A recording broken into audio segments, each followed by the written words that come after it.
এই মুহূর্তে অন্যতম গুরুত্বপূর্ণ খবর, ইডির হানা অরণ্য ভবনে, এবং অরণ্য ভবনে একটা দীর্ঘ সময় ধরে ইডির আধিকারিকরা এই তল্লাশি অভিযান চালানোর পর গুরুত্বপূর্ণ বেশ কিছু নথি উদ্ধার করেছেন তারা, এবং সেই নথির সঙ্গে জ্যোতিপ্রিয় মল্লিকের নাম জড়িয়েছে।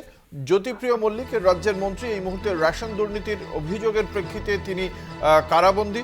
সেই জ্যোতিপ্রিয় মল্লিকের সঙ্গে জড়িয়ে গিয়েছে নাম এই তল্লাশি অভিযানে। যে সমস্ত নথি উঠে এসেছে 11 ঘন্টার তল্লাশি অভিযানে ঠিক কি কি নথি উঠে এসেছে ইডির তদন্তকারী আধিকারিকদের হাতে জানবো। আমাদের সঙ্গে রয়েছেন আমাদের প্রতিনিধি রিয়া মাঝি। রিয়া, কি জানতে পারা যাচ্ছে?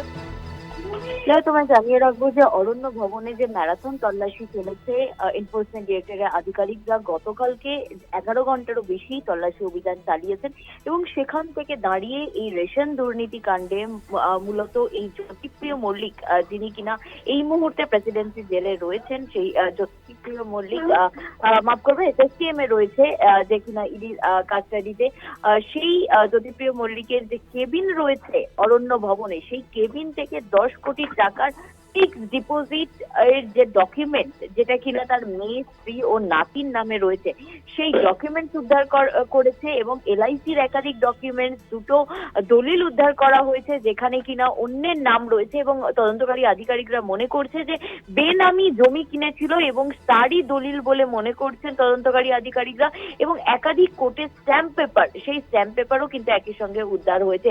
এই যে বিপুল পরিমাণ নথি তারই যে কেবিন থেকে উদ্ধার হয়েছে, সেই বিষয়টা যেমন একদিকে খতিয়ে দেখছে, এবং অন্য আরেকটি যে তাৎপর্যপূর্ণ বিষয়, সেই কেবিন থেকে যে এই সমস্ত গুরুত্বপূর্ণ ডকুমেন্ট উদ্ধার হয়েছে এমনটা নয়, তাছাড়াও খাদ্য দপ্তরের বেশ কিছু নথি সেখান থেকে পাওয়া গিয়েছে। অর্থাৎ এই যে চাল বা গম কেনার যেসব সমস্ত নথি, সেই নথি পাওয়া গিয়েছে যেটা একদমই খাদ্য দপ্তরের সঙ্গে রিলেটেড। সেই নথি কি করছে বন দপ্তরের একটি দপ্তরে, একটি অফিসে, অরণ্য ভবনে কি করছে, সেই বিষয়টা নিয়েও কিন্তু এই যে তদন্তকারী আধিকারিকরা আছে তারা খতিয়ে দেখছে এবং সেই সমস্ত ডকুমেন্ট কোন সালের, সেই বিষয়টাও কিন্তু একই সঙ্গে তারা নজরে রেখেছেন, তারা দেখছেন।